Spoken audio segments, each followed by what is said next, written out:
الحمد لله الواجب الوجود الدائم العطاء والجود الموجود قبل كل موجود، والصلاة والسلام على رحمة المهداة سيدنا وحبيبنا وعظيمنا وقائدنا محمد صلى الله عليه وسلم. ملأ العلا بكماله، كشف الدجى بجماله، عظمت جميع خصاله. صلوا عليه وآله، صلى الله عليك يا سيدي يا رسول الله. سائل يقول: لقد تقدم أحد الشباب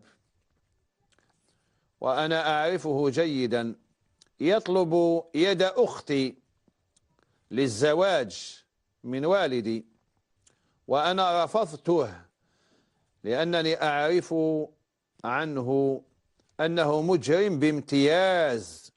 سمعتوا؟ مجرم بامتياز ولئيم، ويكفي أنه إذا غضب يصفع أمه. سمعتوا؟ يصفع أمه، وإذا غضب يصفع أمه.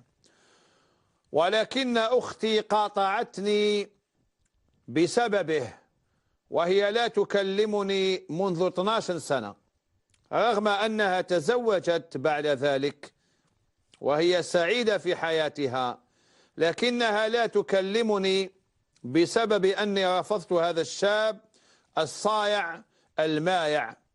انصحني، ماذا أفعل يا سيدي؟ والله النصيحة التي أنصحك أني أقول لك: بارك الله فيك، والله عمر دارك، والله كتر امتالك، وأسأل الله أن يختم لك بلا إله إلا الله، ويحشرك مع أهل لا إله إلا الله. قولوا آمين. ونزيد ندعي لك: اللهم اجعله ممن يقال له خذ كتابك بيمينك. هذا وش ندعي لك. أنت على حق، لازم نستعرفوا بلي أنت على حق، واختك على باطل، وهي اللي راهي غالطة وراهي زعفانة منك لأنك رفضته.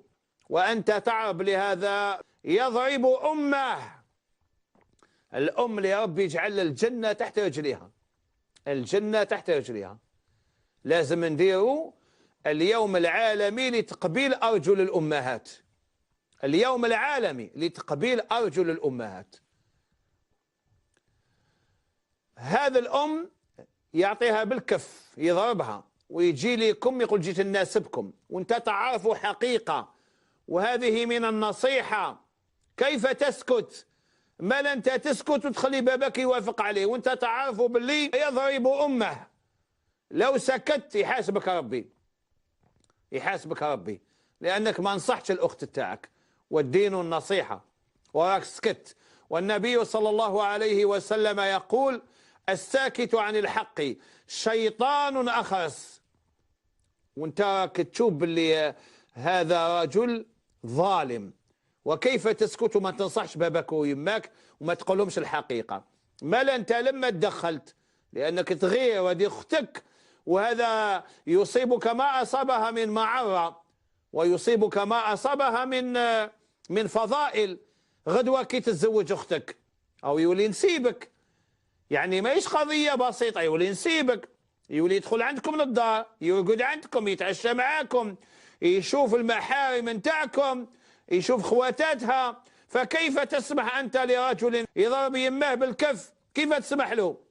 الساكت عن الحق شيطان أخرس. ما لكن صحت أنت ومالك ما وافقوش به، ولو تزوجت وجاها النصيب تاعها وراهي مزوجة منذ 12 سنة، ما تهدرش مع أخوها. علاه؟ كيفاه؟ قلت البابا ويما وحرمتني من الصايع المايع. والله الأعمال تاعك ما تطلع يا أختي.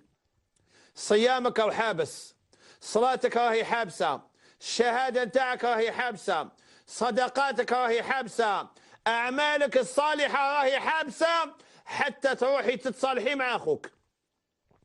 زعما 12 سنة ما نهضرش معك. علاه؟ لأنه نصحها. روحي لخوك تصالحي معاه، خوك عند الله راهو مرضي عنه، دار حاجة ترضاها الشريعة، ربي يرضى عليه فيما فعل. كيف يشوف أخته يخطبها إنسان هو يعلم عنه حقيقة أنه فاجر ويسكت، ولما يقول كلمة الحق تقاطعيه وما تهضريش معاه، وزعما راكي مزوجة. أنت ترضيها لبنتك غدوة؟ ترضي لبنتك غدوة يجيك واحد يضرب يماه، واللي يضرب يماه يقدر يدير كلش تقبلي به نصيبك أنت، هكذاك خوك ما قبلش. حسبنا الله ونعم الوكيل. أنا النصيحة نتاعي اللي نصحك أنت إذا تستطيع أن تبرها وتتصل بها افعل، خلي الحرام يأتي من عندها، خلي الحرام يأتي من عندها، هي التي قطعتك، وهذا من قطيعة الرحم. وإذا راكي تسمعي فينا الزربي سلكي روحك، الحالة خطيرة ماهيش بسيطة، إن الرحم معلقة بالعرش. واش تقول الرحم؟ وصل الله من وصلني وقطع الله من قطعني، أي تدعي لك قطع الله من قطعني. وجاء في الحديث أن الرحم لاذت بالعرش، فاسألها ربي يعني واش تحبي كما يقولوا بدرجة وتحقي، قالت له ما جزاء العائذ بك من القطيعة؟ واش قالها ربي؟ ألا ترضين أن أصل من وصلك وأقطع من قطعك؟ أقطع من قطعك. أما النصيحة ليك يا أختي ماشي لخوك، هذا خوك وشاف المصلحة نتاعك، وماشي إنسان يدير واش حب في هذه الدنيا، ماشي إنسان يدير واش يحب. حسبنا الله ونعم الوكيل. واحد النهار شفت واحد الطفلة في واحد المكان يعني مغتر مريب، مع واحد الشاب يعني شادها مرقبتها بطريقة لا تليق يعني، وشاب وتشو كاع مقطع بالمواس، وتشو كاع مقطع بالمواس. يعني أنا عرفت بلي هو يظلمها ولا حقرها ولا خطفها ولا يريد منها يعني ما لا يليق. أما لا، خدتني النخوة والرجولة، الله أكبر، وصدمت عليه. هو هب هذا اللي زعما سوفاج وبوندي وتشم قطع بالموس حشم حتى راسه هرب، وهي دارت يدها هنا هكذا وخبطت رجليها، قالت لي واش دخلك؟ واش دخلك انت دوكا؟ واش دخلك؟ ها واحد دوكا شكون يزيد يجيبهولي؟ والله هكذا، والله الذي لا اله الا هو. حتى رحت هضرت مع باباها، رحت لباباها وقلت له شوف كيفاه، انا في بالي سلكتها من مجرم خطير، ويا لا فرحانه، هو حشم وحط راسه، هي اللي خبطت رجلها. واش دخلك؟ واش دخلك؟ واش كلفك وكذا؟ وانا عن بالي راني نسلك في بنت بلادي. حسبنا الله ونعم الوكيل، حسبنا الله ونعم الوكيل. مال انت يا درت حاجه مليحه وبارك الله فيك. سائلة من قسنطينة تقول مات والدي رحمه الله تعالى وترك قطعة أرض واسعة جدا، ولما طلبنا نحن البنات بحقنا في الميراث قيل لنا غير ممكن، لأن أخانا الأكبر قد سجلها في الحبوس وتبرع بها لبناء مسجد، فهل يجوز ذلك؟ لا يجوز له ذلك، يتبرع بالقطعة نتاعو بحقه، ما يتبرعش بحق الناس. وهذا المسجد لا تجوز الصلاة فيه.